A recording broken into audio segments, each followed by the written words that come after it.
অনেকে বলেন আমি সম্পদশালী হতে চাই, টাকা পয়সার মালিক হতে চাই, হইতে চান না? খুব টাকার দরকার না? সৎভাবে টাকার পাহাড় হয়ে যাবে টাকার, শুধু দান করেন। যতটুকু আছে আপনার, যতটুকু আপনি 100 টাকার মালিক, ওইখান থেকে 10 টাকা 20 টাকা দিয়ে দেন। আল্লাহ কোন দিক দিয়ে রিজিক বাড়ায় দিবে, মানে কোথা থেকে আসতেছে এত রিজিক? আমি নিজে প্রমাণ, আমি বহুত টাকার মালিক না, কিন্তু আমি আমার স্টেজে আমার বয়সে আলহামদুলিল্লাহ আল্লাহ তাআলা আমাকে যা দিয়েছে, এটা তো ওপেনলি বলা যায় না, বৈধভাবে যা আমি করেছি আলহামদুলিল্লাহ শুক্রিয়া। আমার বড় ভাইও তাই, আমাদের পরিবারটাই তাই।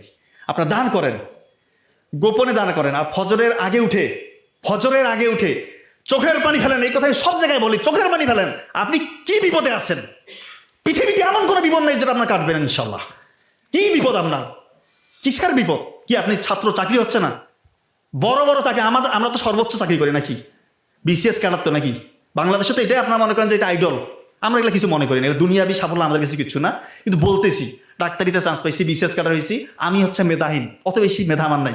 আমি আল্লাহর সাথে কানেকশন তৈরি করার চেষ্টা করেছি, ফজরের আগে উঠেছি, মায়ের দোয়া নিয়েছি, পড়েছি, আল্লাহ তাআলা দিয়ে দিয়েছে। এই যে আপনাদের ভালোবাসা এটা আপস অ্যান্ড ডাউন হয়।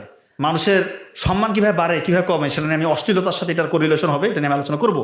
তবে আমি যেটা বলছি, আপনার দান করেন। আমার কথাটা স্টাম্পে সাইন নেন, আমার প্রয়োজনে আপনার দান করেন।